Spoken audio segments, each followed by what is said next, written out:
used to live in a trailer in the sleepy town of Vaden, Mississippi, with my husband and 2 little girls. Severe thunderstorms are especially hazardous if a family lives in a trailer instead of a house. In early February 2007, at about 2 o'clock in the morning, the bottom fell out of the heavens in a torrent so powerful that it bent our front yard evergreen trees in half. Weather reports on the morning of the previous day had reported the possibility of tornadic activity in the wee hours of the following morning. Now I was wide awake, right in the thick of it, wondering which was louder, the thunder booming like a cannon outside my bedroom window, or the pulsating of my terrified heart. My husband slept peacefully on one side of me. My baby daughter cuddled up to the other side, ironically for safety. As they slumbered in peaceful ignorance, the wind howled. Like daggers thrown from heaven, water droplets slashed at anything unfortunate enough to halt their relentless mission of destruction. God's power ripped undiluted through the forces of nature. The result was pandemonium. With each new gust of wind, the trailer rocked gently from side to side. I was stiff and petrified, unable to escape the thought that the wind could push our unanchored trailer over on its side. I appealed to my Heavenly Father for protection. I closed my eyes and let myself fall quietly into a state of prayer. Lightning illuminated my path as I padded softly across the clouds to climb into my Father's lap. He welcomed me with loving arms. "What can I do for my baby girl?" he asked, his eyes twinkling with love. I had long since lost the argument over his nickname for me, which was always the same. No matter how old I get, I'll always be his baby girl, a small curly-haired 4-year-old seeking the protection of her father. My petitions to my Father are always specific and bold. This doesn't surprise him at all. He's absolutely limitless. After all, he even held Hurricane Katrina in the palm of his hand. My father was bigger than the tornadic conditions in Vaden that night, and I knew it. "I need help tonight, Father," I told him.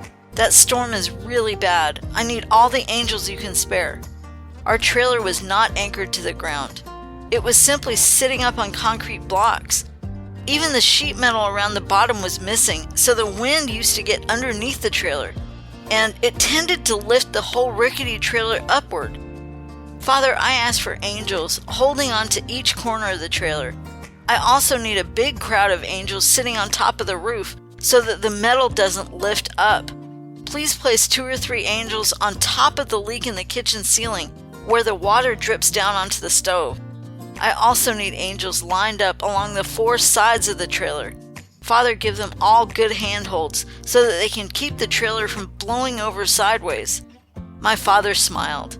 No request for protection was too much for his baby girl. Angels flew silently into position at my father's command. Hundreds, perhaps thousands, heeded my plea for help. The trailer stopped rocking and sat perfectly still in the wake of the howling wind. Awestruck at the celestial protection available to all my father's babies, I silently climbed off the edge of the waterbed and walked toward the darkened hallway to the kitchen.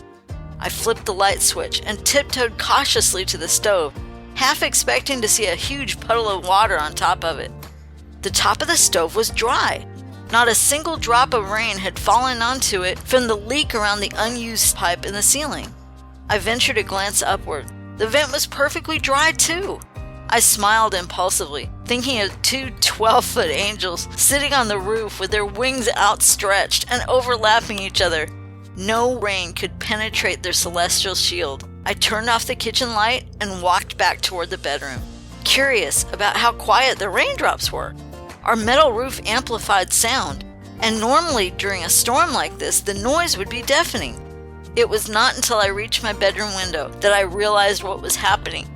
I couldn't resist watching the storm now, witnessing the ironic pairing of my father's protection and his awesome destructive power. Although the thunderstorm unleashed its fury on the yard outside, only a few gentle drops of rain fell against the bedroom window, and the rickety old house trailer stood steady as a rock, anchored by innumerable surrounding angels. The zone of protection extended about 1.5 feet all the way around the trailer, and none of the wind or torrential rains could penetrate it. All that was allowed to hit the windows was a gentle spray. The kind of mist that a person would see bursting from two sections of a ripe tangerine as they're gently pulled apart. My father had gone above and beyond my request for protection. Again. I looked out at the storm as a spectator this time, not as a participant, and couldn't help but giggle at my dog Buttercup. She had found shelter under an old chair and sat looking upward toward the roof of the trailer. For once, she was too astounded to bark at the rages of the storm.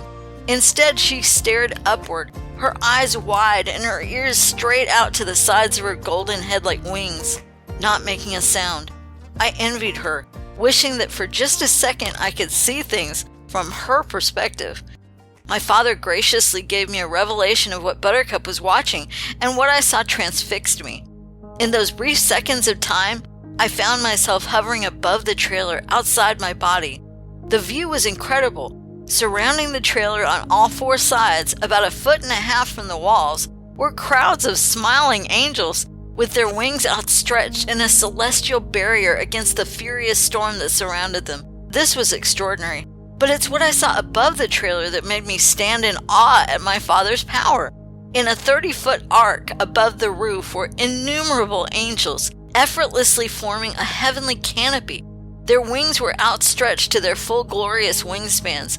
No wonder the torrential rains or wind couldn't reach the roof or the sides of the trailer. They couldn't get past the angels' wings. The revelation was over. I was back in my body.